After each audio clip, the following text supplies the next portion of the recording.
Hello guys, कैसे हैं आप सभी लोग। आशा करते हैं कि आप लोग मस्त होंगे, स्वस्थ होंगे। तो आज हम लोग top 20 most important GK question को सॉल्व करने वाले हैं विद डिस्कशन के साथ। ठीक है। तो पहला क्वेश्चन है, भारत की राष्ट्रीय पक्षी कौन है। भारत की राष्ट्रीय पक्षी कौन है। ठीक है। आपका ऑप्शन है मोर, कबूतर, तोता, हंस। ऑप्शन आपका ए सही हो जाएगा कि मोर भारत का राष्ट्रीय पक्षी है। ठीक है। इसका डिस्कशन देख लेते हैं। इसका डिस्कशन है कि मोर भारत का राष्ट्रीय पक्षी है। ठीक है। मोर भारत की राष्ट्रीय पक्षी है। ठीक है। 1963 में घोषित किया गया था। 1963 में से घोषित किया गया था कि भारत के राष्ट्रीय पक्षी क्या है, मोर है। ठीक है। यह सुंदर पंखों के लिए प्रसिद्ध, यह सुंदर पंखों के लिए प्रसिद्ध है। ठीक है। नेक्स्ट है कि भारतीय संस्कृति में इनका महत्व है। ठीक है। उसके बाद नेक्स्ट है, इसे संरक्षित पक्षी माना जाता है। ठीक है। नेक्स्ट क्वेश्चन है कि भारत का राष्ट्रीय फूल क्या है। भारत का राष्ट्रीय फूल क्या है। ऑप्शन है आपका गुलाब, कमल, चमेली, गेंदा। ठीक है। ऑप्शन आपका बी सही हो जाएगा कि भारत का जो राष्ट्रीय फूल है, ठीक है, वह कमल है। ठीक है। इसका डिस्कशन देख लेते हैं कि कमल कमल भारत का राष्ट्रीय फूल है। यह पवित्रता और सुंदरता का प्रतीक है। यह पवित्रता और सुंदरता का प्रतीक है। यह कीचड़ में खिलता है। यह क्यों खिलता है, यह कीचड़ में खिलता है। ठीक है। नेक्स्ट क्वेश्चन है कि यह भारतीय संस्कृति में कमल का बहुत बड़ा महत्व है।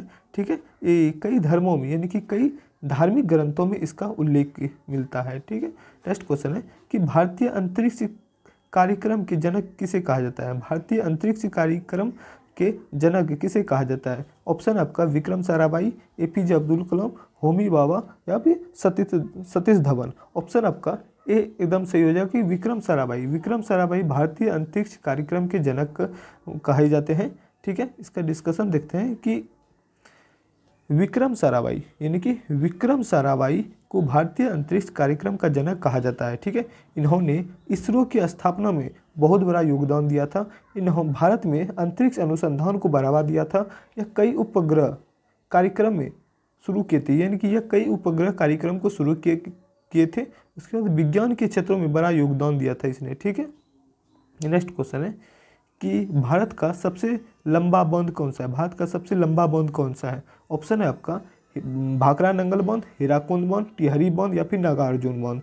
ऑप्शन आपका बी एकदम राइट हो जाएगा कि भारत का सबसे लंबा बांध कौन सा है, हीराकुंड बांध है। ठीक है। इसका डिस्कशन देखते हैं कि भारत का यानी कि हीराकुंड बांध कहाँ पे स्थित है, ओडिशा में स्थित है। हीराकुंड बांध कहाँ स्थित है, ओडिशा में स्थित है। ठीक है। उसके बाद यह किस नदी पर स्थित है, यह महानदी पर स्थित है। हीराकुंड बांध किस नदी पर स्थित है, महानदी पर स्थित है। यह भारत का सबसे लंबा बांध है। यह भारत का सबसे लंबा बांध है। ठीक है। इसका निर्माण 1997 में हुआ था। इसका निर्माण 1957 में हुआ था। ठीक है। 1957 यानी कि 57 में हुआ था। यह सिंचाई और बिजली उत्पादन के लिए उपयोगी है। सिंचाई और बिजली उत्पादन के लिए उपयोगी है। ठीक है। नेक्स्ट क्वेश्चन है कि भारत छोड़ो आंदोलन कब शुरू हुआ था।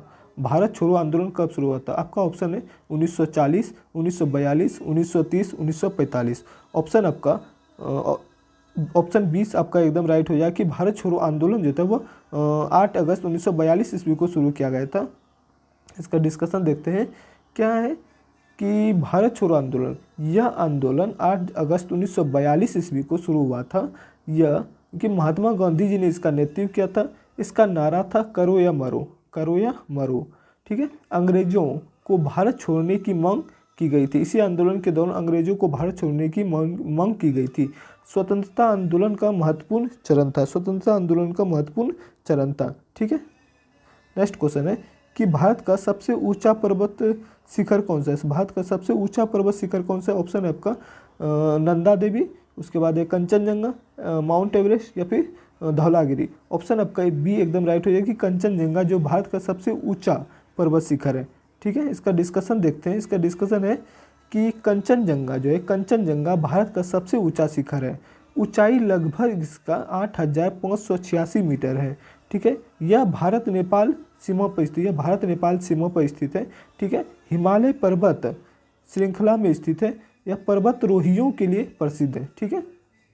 नेक्स्ट क्वेश्चन है कि भारत का पहला उपग्रह कौन सा है। भारत का पहला उपग्रह कौन सा है। ऑप्शन है आपका आर्यभट्ट, रोहिणी, ऑप्शन है आपका आर्यभट्ट, रोहिणी, भास्कर या फिर कल्पना। ऑप्शन आपका ए एकदम राइट हो जाएगा कि आर्यभट्ट जो होता है, आर्यभट्ट वह भारत का पहला उपग्रह है। ठीक है, डिस्कशन देख लेते हैं। क्या है कि आर्यभट्ट भारत का पहला उपग्रह, आर्यभट्ट भारत का पहला उपग्रह था।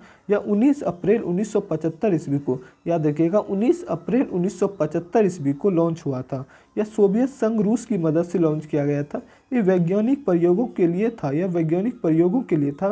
भारत के अंतरिक्ष कार्यक्रम की शुरुआत हुई थी, भारत के अंतरिक्ष कार्यक्रम की शुरुआत हुई थी। नेक्स्ट क्वेश्चन है गीता, गीता किस महाकाव्य का भाग है? ठीक है, गीता किस महाकाव्य का भाग है? आपका ऑप्शन है रामायण, महाभारत, वेद या फिर पुराण। ऑप्शन आपका बी एकदम राइट हो जाएगा कि गीता जो होता है वह महाभारत का हिस्सा है। ठीक है, महाभारत यानी कि भगवद गीता, भगवद गीता महाभारत का भाग है। इसमें 18 अध्याय हैं। ठीक है, इसमें श्री कृष्ण और अर्जुन का संवाद है।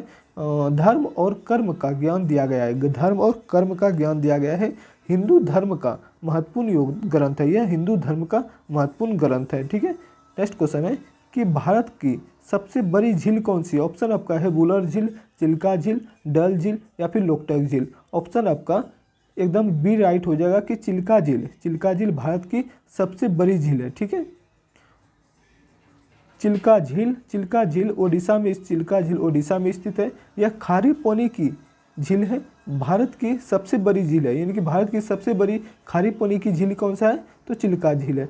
प्रवासी पक्षियों के लिए प्रसिद्ध, यह प्रवासी पक्षियों के लिए प्रसिद्ध है।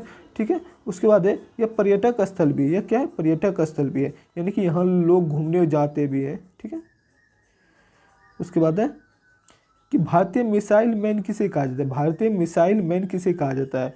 होमी बाबा को या फिर विक्रम साराभाई को, एपीजे अब्दुल कलाम को, सतीश धवन को। ऑप्शन आपका सी एकदम राइट हो जाएगा कि एपीजे अब्दुल कलाम को भारतीय मिसाइल मैन ऑफ इंडिया कहा जाता है। ठीक है, एपीजे अब्दुल कलाम, एपीजे अब्दुल कलाम को, एपीजे अब्दुल कलाम को मिसाइल मैन यानी कि मिसाइल मैन कहा जाता है, मिसाइल मैन कहा जाता है। उसके बाद है इन्होंने मिसाइल तकनीकी में योगदान दिया, इन्होंने मिसाइल तकनीकी में योगदान दिया। भारत के 11वें राष्ट्रपति बने थे, भारत के 11वें राष्ट्रपति बने थे। उसके बाद अग्नि और पृथ्वी मिसाइल कार्यक्रम से जुड़े थे ये। उसके बाद युवाओं के लिए प्रेरणा स्रोत, यह युवाओं के लिए प्रेरणा स्रोत थे। ठीक है, उसके बाद है भारत का सबसे बड़ा बंदरगाह कौन सा है? ऑप्शन है आपका मुंबई बंदरगाह, कांडला बंदरगाह, कोलकाता बंदरगाह या फिर विशाखापट्टनम बंदरगाह। ऑप्शन आपका ए एकदम राइट होगा कि मुंबई बंदरगाह, यानी कि मुंबई पोर्ट भारत का सबसे बड़ा बंदरगाह है। ठीक है, उसके बाद है मुंबई बंदरगाह, यानी कि मुंबई पोर्ट भारत का प्रमुख बंदरगाह है। अरब सागर के किनारे स्थित है। कि यह किस सागर के किनारे स्थित है? अरब सागर के किनारे स्थित है। व्यापार के लिए महत्वपूर्ण है। ठीक है, यह व्यापार के लिए महत्वपूर्ण है। यह ब्रिटिश काल में विकसित हुआ था, यह ब्रिटिश काल में विकसित हुआ था। भारत का व्यस्त बंदरगाह में से एक है यह। ठीक है, नेक्स्ट क्वेश्चन है जन गण मन के रचयिता कौन है? जन गण मन के रचयिता कौन है? ऑप्शन है आपका बंकिम चंद्र चटर्जी, रविंद्रनाथ टैगोर, प्रेमचंद्र या फिर महादेवी वर्मा। ऑप्शन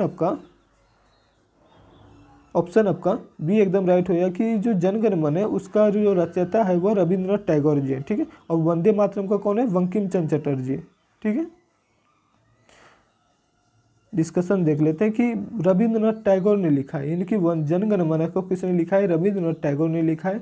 यह 1911 ईस्वी में, यह 1911 ईस्वी में पहली बार गाया गया था। इसे 1950 ईस्वी में भारतीय संविधान में अपनाया, भारतीय संविधान सभा द्वारा अपनाया गया था 1950 ईस्वी में जन गण मन को। उसके बाद है टैगोर ने नोबेल पुरस्कार भी जीता था। यह भारत की एकता का प्रतीक है, भारत की एकता का प्रतीक है। नेक्स्ट क्वेश्चन है भारत का सबसे छोटा राज्य कौन सा है? भारत का सबसे छोटा राज्य कौन है? सिक्किम, गोवा, त्रिपुरा, मणिपुर। ऑप्शन आपका बी एकदम राइट होगा कि भारत का सबसे छोटा राज्य क्या है? गोवा है। ठीक है, डिस्कशन देख लेते हैं कि गोवा जो है गोवा भारत का सबसे छोटा राज्य है। इसका क्षेत्रफल का अगर बात करें तो इसका क्षेत्रफल है 3702 वर्ग किलोमीटर इसका क्षेत्रफल है।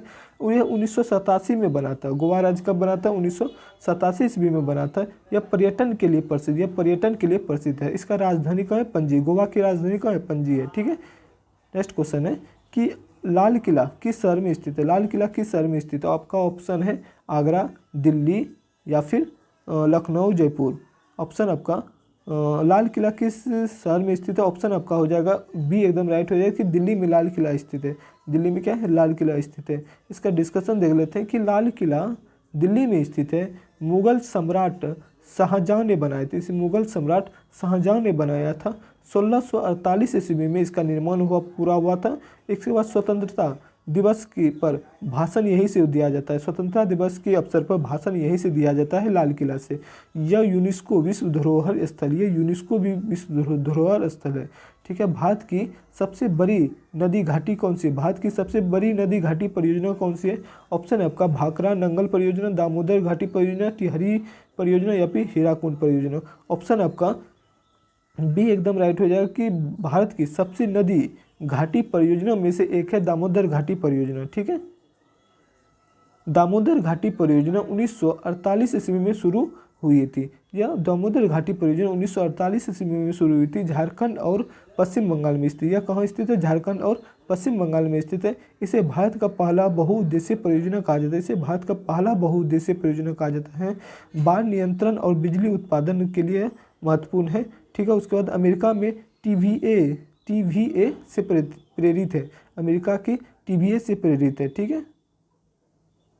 उसके बाद है पृथ्वी का सबसे बड़ा महाद्वीप कौन सा है? पृथ्वी का सबसे बड़ा महाद्वीप कौन सा है? ऑप्शन है आपका अफ्रीका महाद्वीप या एशिया महाद्वीप, यूरोप महाद्वीप या ऑस्ट्रेलिया महाद्वीप। ठीक है। ऑप्शन आपका पृथ्वी का सबसे बड़ा महाद्वीप कौन सा है? ठीक है। ऑप्शन आपका बी एकदम राइट हो जाएगा कि एशिया महाद्वीप पृथ्वी का सबसे बड़ा महाद्वीप है। ठीक है। ऑप्शन आपका बी एकदम राइट हो जाएगा। डिस्कशन देख लेते हैं कि एशिया सबसे बड़ा महाद्वीप है। ठीक है। इसका क्षेत्रफल का अगर बात करें तो हम 44.5 मिलियन वर्ग किलोमीटर है।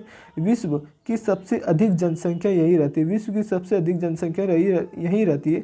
भारत और चीन यहीं स्थित है और कई सभ्यताओं का जन्म यहाँ हुआ था। कई सभ्यताओं का जन्म एशिया महाद्वीप में हुआ है।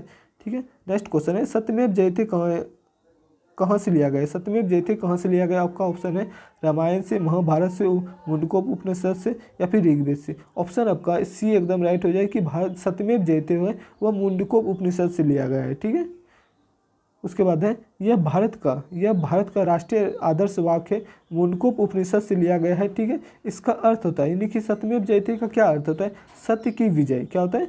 सत्य की विजय। इसे अशोक स्तंभ के नीचे लिखा जाता है। इसे अशोक स्तंभ के नीचे लिखा जाता है सत्यमेव जयते। ठीक है। उसके बाद ये राष्ट्रीय शासन का प्रतीक है। राष्ट्रीय शासन का यह प्रतीक है। यह राष्ट्रीय शासन का प्रतीक है। नेक्स्ट क्वेश्चन है भारत का पहला परमाणु परीक्षण कब हुआ था? भारत का पहला परमाणु परीक्षण कब हुआ था? आपका ऑप्शन है 1974 में, 1965 में, 1980 में या फिर 1948 में। ऑप्शन आपका ए एकदम राइट हो जाए कि भारत का पहला परमाणु परीक्षण 1974 ईस्वी में हुआ था। 1974 ईस्वी में हुआ था। ठीक है। आपका डिस्कशन क्या है कि 18 मई 1974 को भारत में पहला परमाणु परीक्षण हुआ था। यह राजस्थान के पोखरण में किया गया था। इसका नाम यानी कि जिस परमाणु का परीक्षण किया गया था उस परमाणु का क्या नाम था? स्माइलिंग बुद्धा नाम था। क्या नाम था? स्माइलिंग बुद्धा था। भारतीय परमाणु शक्ति बना। उसके बाद वैज्ञानिकों की बड़ी उपलब्धियाँ थी। ठीक है। भारत का सबसे लंबा राष्ट्रीय राजमार्ग क्या है? भारत का सबसे लंबा राष्ट्रीय राजमार्ग कौन?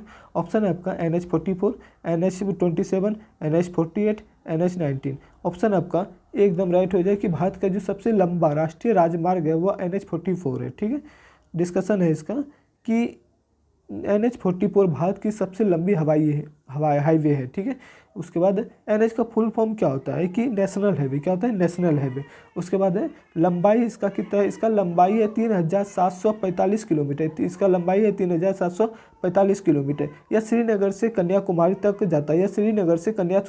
जाता है। यह कई राज्यों से होकर के गुजरता है। ठीक है। उसके बाद है यह दक्षिण यानी यह उत्तर दक्षिण कॉरिडोर का हिस्सा है। नेक्स्ट क्वेश्चन है कि वंदे मातरम गीत किसने लिखा था? आपका ऑप्शन है रविंद्रनाथ टैगोर ने, बंकिम चंद्र चटर्जी ने, महात्मा गांधी या फिर प्रेमचंद्र ने।